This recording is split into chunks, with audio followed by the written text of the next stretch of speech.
ಹಿಡಿದಿತು ಜೀವದ ಗುಣನಷ್ಟ.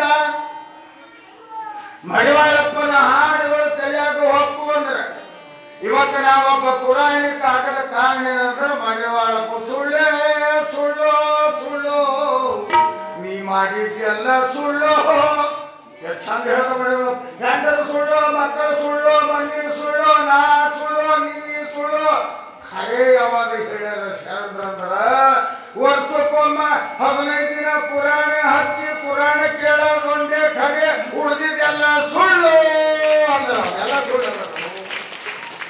ಅಂದ್ರೆ ಏನು ಪುರಾಣ ಕೇಳ್ತೀರಿ, ಮಹಾತ್ಮನ ನುಡಿ ಕಿವಾಗ ಹಾಕೋತಿರಲ್ಲ, ಇದು ನಿಜವಾದದ್ದು. ನಿಜವಾದದ್ದು ಇದೊಂದೇ ಸಂಕಟ ಬರೋದು. ಯಾವುದು ಹಾಗಾಗಿ ಇಲ್ಲಿ ಏನಾಗದೆ, ಜಾವಳಗೇರ ರಾಯಚೂರು ಜಿಲ್ಲೆ ಮಾನವಿ ತಾಲೂಕಿನೊಳಗ ಸಣ್ಣ ಹಳ್ಳಿ ಜಾವಳಗೇರಿ. ಜಾವಳಗೇರಿ ಒಳಗ ಕಂಬಾರ ಮನೆತನದ ಸತಿಪತಿಗಳು ಮೌನೇಶ ನಾಗಲಾಂಬಿಕಾ.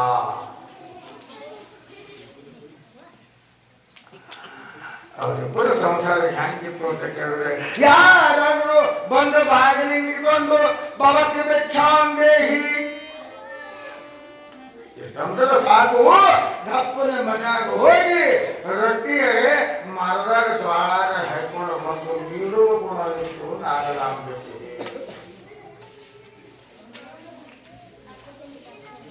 ಅಂಥ ಒಂದು ಭಕ್ತಿ ಭಾವ ಇದ್ದ ಅವರಿಗೆ ಮಕ್ಕಳು ಇದ್ದಿದ್ದಿಲ್ಲ ಅಂತ ಮತ್ತೆ ತಿಳ್ಕೊಂಡ್ರೆ ನಾವು 3 ಮಕ್ಕಳಿದ್ದು, 3 ಮಕ್ಕಳು, ಗಂಡು ಮಕ್ಕಳು 3 ಇದ್ದು. ಬೇಡ ಬೇಡ, ಅವು ಪುರಾಣ ಗೊತ್ತಾಗಲ್ಲ. ಸಣ್ಣ ಮಕ್ಕಳು ಕೂಡ ಕೂಡ ಕೂಡ ಕೂಡ ಕೂಡ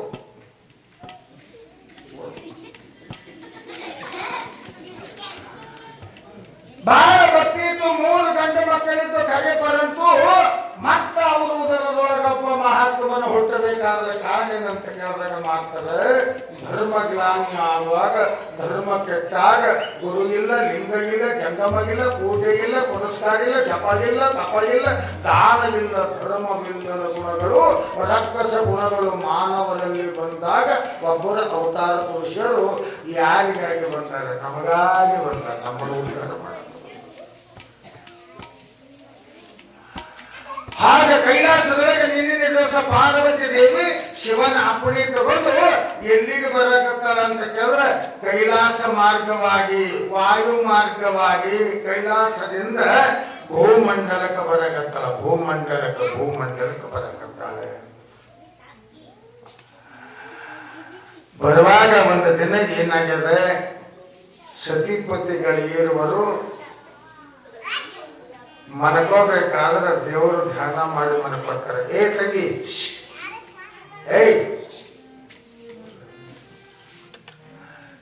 ನಿಮ್ಮ ಕಣ್ಣಾಗ ಪುರಾಣ ಮುತ್ತೆ ಕಣ್ಣ ಕಾಣಕತ್ತೀನಿ, ಗುಳುಗುಳಿಕೆ ಕಣ್ಣ ಕಾಣಕತ್ತೀನಿ. ಹೇಳು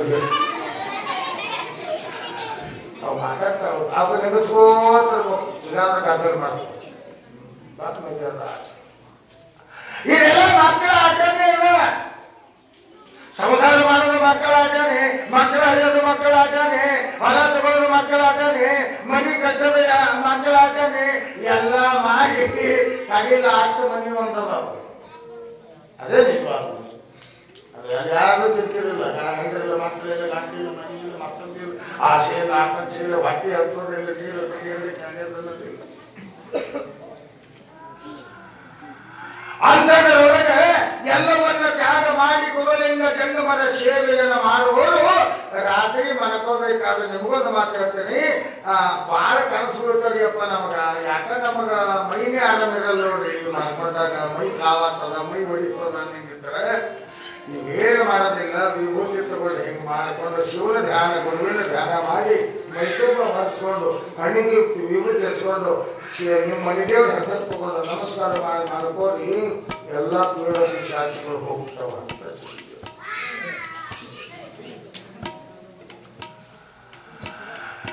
ಸತಿಪತಿಗಳಿರೋರು ಮಲ್ಕೋಬೇಕಾದ್ರೆ ಗುರುವಿನ ಧ್ಯಾನ ಮಾಡಿ ಮಲ್ಕೊಂಡಾರ. ರಾತ್ರಿ ಕನಸಿದ್ದಾರೆ. ಕನಸಿನೊಳಗೆ ಬಹಳ ನಮೂನೆ ಬಹಳ ಮಲ್ಕೊಂಡು ಕೂಡಲೇ 10-10:30 ಬೀಳ ಕನಸು ಯಾವಾಗ್ರಿ ಅಪ್ಪ ಅಂದಿರಿ. ಚಂತನ ನೀವು ವ್ಯವಹಾರ ಮಾಡಿದ ಅದೇ ಕನಸಿನಂಗೆ ಕಾಣ್ತದ. ಆಳಾಪ 10:30 ಬಿದ್ದಿದ ಆಳಾಪ ಬಾರದ ಮೇಲೆ ಬಿದ್ದಿದ ಕನಸು ದೇವಿನ ಕನಸು. ಬಾರಕ್ಕೆ ಬೀಳ್ತು ನೋಡ್ರಿ ದೇವಿನ ಕನಸ.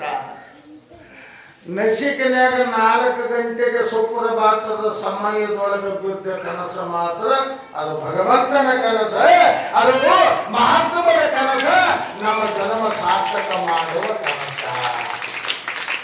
4 ನಸಿಕಿನ್ಯಾಗ 4 ಗಂಟೆಗೆ ಸತಿಪತಿಗಳಿರುವವರು ಮಲ್ಕೊಂಡಾಗ ಕನಸು ಬಿದ್ದದೆ. ಕನಸಿನೊಳಗೆ ಕೈಲಾಸಪತಿಯಾದ ಪರಮಾತ್ಮ ಬಂದನೆ. ಬಂದ ಏನಂತಾನ, ಮಗಳೇ, ಏ ಮಗ ಮೌನೇಶ, ನಾಗರಾಂಬಿಕ ಮಲ್ಕೊಂಡರ ಕನಸಿನ ಕೇಳಾಕಂತ. ನಿಮಗ 3 ಜನ ಮಕ್ಕಳಿದ್ದರು. ನನ್ನ ಆಶೀರ್ವಾದದಿಂದ ಈ ಲೋಕ ಕಲ್ಯಾಣ ಮಾಡೋದಕ್ಕಾಗಿ ನನ್ನ ಶಕ್ತಿ ದೇವತೆ, ನನ್ನ ಅರ್ಧಾಂಗಿಯಾದ ಪಾರ್ವತಿಗೆ ಗಂಡು ರೂಪ ತಾಳಿ ಲೋಕವನ್ನ ಉದ್ಧಾರ ಮಾಡಕ್ಕೆ ಬರ್ತಾಳ ಅಂತ ತಿಳಿದುಕೊಂಡು ಆಶೀರ್ವಾದ ಮಾಡ್ಯಾನ. ಕನಸು ಇಬ್ಬರಿಗೂ ಬಿದ್ದದಲ್ಲಿ. ಕನಸ ಇಬ್ಬರಿಗೂ ಬಿದ್ದ. 4 ಗಂಟೆಗೆ ಯಾರು ಹೇಳ್ತಾರೆ, ನೀವು ಪೂಜೆ ಮಾಡಲಿಲ್ಲ ಅಂದ್ರೂ ಬ್ರಹ್ಮಜ್ಞಾನ ಆಗ್ತದೆ. 4 ಗಂಟೆ ಮನೆ ಹೇಳ್ತೀರಲ್ರಿ ಮುತ್ತೇರ ಅಂತ ಕೇಳಿರಿ. ಮತ್ತೆ ಈ ಬಾರ 1ಕ್ಕೆ ಮುಗಿತದ, ಎಲ್ಲಿ ಹೇಳ್ಬೇಕು? ನಾವು ಅಲ್ಲಿ ಗುಲ್ಬರ್ಗದಿಂದ ನೀವು 4 ಗಂಟೆಗೆ ಫೋನ್ ಮಾಡಿದ್ರೆ ನಾವು ಎದ್ದು ಕುಂತಿರ್ತೀವಿ ದೇವ್ರ ಧ್ಯಾನ ಮಾಡ್ಕೊಂಡು. ಇಲ್ಲಿ ನಿದ್ದೆ ಕಟ್ಟಿರ್ತೀವಿ. ಸಮಯ ಹೆಚ್ಚು ಕಡಿಮೆ ಮಾಡಿಕೊಳ್ಳಲು ಅದು ಭಗವಂತನಿಗೆ ಮುಟ್ಟುತ್ತನ್ನೋದು. 4 ಗಂಟೆಗೆ ಯಾರಿಗೆ ಎಚ್ಚರಾಗುತ್ತದೆ ಅವರಿಗೆ ಆಟೋಮೆಟಿಕ್ ಏನೂ ಇಲ್ಲದಂಗೆ ಬ್ರಹ್ಮಜ್ಞಾನ ಹಾಕೊಂತ ಹೋಗ್ತದೆ. ಆ ಸಮಯನೇ 4 ಗಂಟೆಗೆ ಬಿದ್ದ ಕನಸ ಎಚ್ಚರ. 5 ಗಂಟೆಗೆ ಗೆದ್ದಿದ್ದು ಲೌಕಿಕ ಪಾರಮಾರ್ಥ ಎರಡನ್ನೇ ಒಂದಾಗ್ತದೆ. 6 ಗಂಟೆಗೆ ನಂತರ ಬಿದ್ದ ಕನಸು ಬರೀ ಬದುಕಿನ ಕನಸ, ಗುಣ ಕನಸ, ತಿನ್ನ ಕನಸ. ಅವತ್ತಿನ ದಿನ ಬದುಕಿ ಇರಬೇಕನ್ನುವಂತ ಕನಸು ಇರ್ತದೆ. ಆಗ ನಸಿಕೆ 4 ಗಂಟೆಗೆ ಕನಸು ಬಿದ್ದದೆ. ಕನಸಿನೊಳಗೆ ಪರಮಾತ್ಮ ಬಂದು ಇಬ್ಬರಿಗೆ ಹೇಳ್ಯಾನ. ಗಪ್ಪನಿಗೆದ್ದಾಳೆ ಎದ್ದು ಗಂಡನ ಪಾದಕ್ಕೆ ನಮಸ್ಕಾರ ಮಾಡ್ತಾಳೆ. ಹೇ ದೇವಾದಿ ದೇವ ಗಂಡನ ಪಾದಕ್ಕೆ ನಮಸ್ಕಾರ ಮಾಡ್ಯಾಳೆ.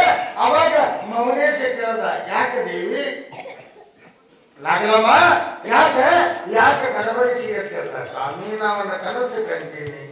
ಏನು ಕಂಡಿ? ಕನಸಿನೊಳಗೆ ಕೈಲಾಸಪತಿಯಾದ ಪರಮಾತ್ಮ ಬಂದು ನಿಮ್ಮ ಗರ್ಭದಲ್ಲಿ, ನಿಮ್ಮ ಪುಣ್ಯ ಗರ್ಭದಲ್ಲಿ ಒಬ್ಬ ಯೋಗಿ ಹುಡ್ತಾನೆ, ಅಗಾಧ ಹುಡ್ತಾನೆ, ಲೋಕ ಪೂಜ್ಯನಾಗ್ತಾನೆ, ಲೋಕದ ಕರ್ಮ ಕಳೆವದನೆ. ಅವ ಅಖಂಡ ಬ್ರಹ್ಮಾಂಡ ಜ್ಞಾನಿಯಾಗ್ತಾನೆ. ಅವ ಬ್ರಹ್ಮ ಸ್ವರೂಪವಾಗಿ ಆದಿಶಕ್ತಿಯ ರೂಪದಿಂದ ಜಗವನ್ನ ಆಡಿ ಬೆಳಗಿ ಲೋಕದ ಭಕ್ತರನ್ನ ಸರ್ವೇ ಜನ ಸುಖದ ಭವತ್ತು ಅನ್ನುವಂತೆ ಸಕಲ ಜೀವಾತ್ಮರಿಗೆ ಲೇಸರ ಬಯಸುವ ನನ್ನ ದೇವಿ, ನನ್ನ ಅರ್ಧಾಂಗಿನಿ, ನಿಮ್ಮ ಭಕ್ತಿ ಒಳಗೆ ನಾಗಲಿಂಗ ಅವತಾರ ಹುಟ್ಟಿ ಬರ್ತಾಳೆ. ಹುಟ್ಟದ ಕೂಡಲೇ ಆ ಮಗನಿಗೆ ನಾಗಲಿಂಗ ಅಂತ ನಾಮಕರಣ ಮಾಡುವಂತ ಹೇಳ ಕನಸಿನಾಗ. ಇವನು ಅಂದ ಮೌನೇಶ್ವರಂದ ನನಗೋದೇ ಕನಸಿರುತ್ತದೆ. ಏನಂತ ಸ್ವಾಮಿ? ನನಗೂ ಕನಸಿನಾಗ ಬಂದು ಶಿವ ಇದೆ ಹೇಳ. ಇಬ್ಬರದ ಒಂದೇ ಆಯ್ತು. ಕಾರಣ ಏನಂತ ಕೇಳಿದ್ರೆ, ಗಂಡ ಹೆಂಡತಿ ಮನಸ್ಸು ಒಂದಿತ್ತಂದ್ರೆ ಇವತ್ತ ಪುರಾಣಕ್ಕ ರೊಟ್ಟಿ ಕೊಡ್ತಾರೇನ್ರಿ? ರೊಟ್ಟಿ ಒಯ್ದು ಕೊಡ. ನಾವು ರೊಟ್ಟಿ ಕೊಡು ಮಾಡಿ ಮುಗಿಸಿ ಹೇಳ್ತು ಶಾಸ್ತ್ರ ಏನಂತ, ಅನ್ನದಾನದ ಮುಂದೆ ಇನ್ನೊಂದು ದಾನವಿಲ್ಲ, ಅನ್ನಕ್ಕ ಪರಬ್ರಹ್ಮ ಅನ್ನಬೇಕು ಅಂದ್ರೆ ಅವರು. ಅನ್ನ ಪರಬ್ರಹ್ಮ ಸ್ವರೂಪ. ಅನ್ನ ಎಷ್ಟು ಸುಂದರ